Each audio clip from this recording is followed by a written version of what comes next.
Guys এখন সেই শুভক্ষণ চলে এসছে। বুকে অনেক বল নিয়ে তারপরে কাজটা করতে হচ্ছে। হ্যাপি অ্যানিভার্সারি দাদু। Happy anniversary.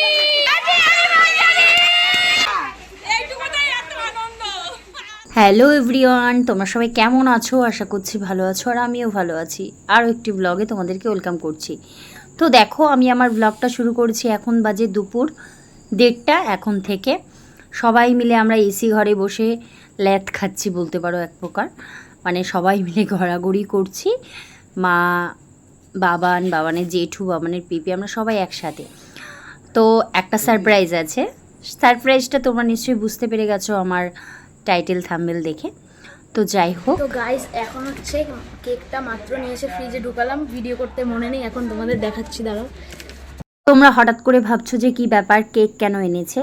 কেকটা এনেছে তার কারণ হচ্ছে আজকে আমার শাশুড়ি মা আর শ্বশুর মশাইয়ের বিবাহবার্ষিকী।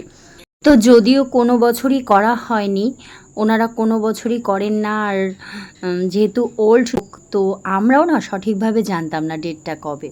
তো কোনো কারণবশত আমরা জেনেছি, এবার তো না করলে হয় না, প্রপার ডেটটা জেনে গেছি যে কবে। তো এই জন্য আমি ননদ মিলেই আমরা সারপ্রাইজটা করছিলাম। এখন সন্ধে হয়ে গেছে, সন্ধ্যের সময়, এখন বাজে রাত 8টা মতো। এখন সেই শুভক্ষণ চলে এসছে আমাদের। অনেক বকা শুনে তারপরে আমাদের বাড়ির ফোন করে ভয়ে হাঁটু কাঁপছিল, ফোন করে মিথ্যা কথা বলে এনেছি। বুকে অনেক বল নিয়ে তারপরে কাজটা করতে হচ্ছে। আমার ননদ বলছে যে বুকে অনেক বল নিয়ে কাজটা করতে হচ্ছে। তার কারণ একটাই, কারণ হচ্ছে আমার শ্বশুরমশাইকে সবাই মান্য করে এবং ভয়ও পায়। উনি একটু রাগী ধরনেরই মানুষ। আর যেহেতু কোনোবার করা হয়নি, কীরকমভাবে রিয়্যাক্ট করবে না করবে এইসব ভেবেও একটু ভয় পাচ্ছিলাম সবাই মিলে। তো দেখো, বাড়ির সব সদস্যরা আমরা একসাথে হয়েছি, সব কুচ্চে বাচ্চারা মিলে আমরা সব আমাদের সৈন্যবাহিনী বলতে পারো এক প্রকার, সব একসাথে হয়েছি। ফোন করে মিথ্যে বলে ডেকেছে আমার ননদ। তো যাই হোক, এসেছে। এবার দেখো, মাকে বলেছি যে একটা শাড়ি পরে নিতে। মা তো কোনো ব্যাপার না, মাকে যা বলেছি মা শুনেছে। তো দেখো, আমরা মোটামুটি রেডি করছি যে কি করে নিয়ে যাব আর কি, সেই সব কথাবার্তাই চলছে আমাদের। বড় করলাম তো শাড়ি পরতে।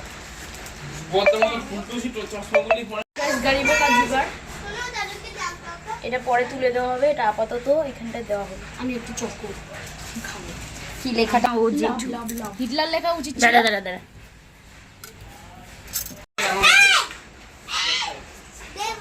রিম্পারি মনে হয় অ্যানিভার্সারি। তোমার স্বামীর নাম কি?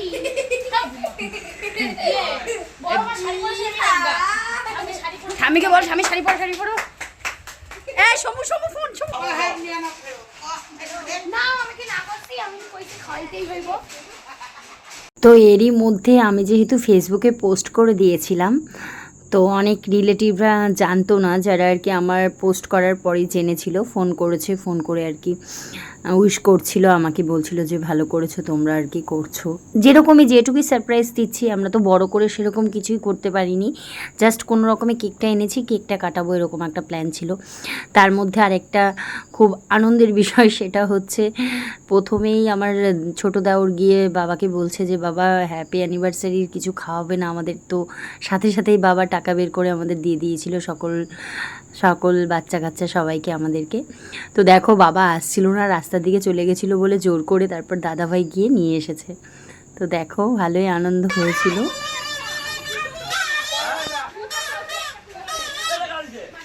শিবম নিয়ে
তো তোমরা এইটুক ভিডিও দেখেই বুঝতে পারছো যে কতটা আনন্দ করেছিলাম, একটু একটু সামান্য ব্যাপারেই কতটা আনন্দ করা যায় জয়েন্ট ফ্যামিলি থাকলে।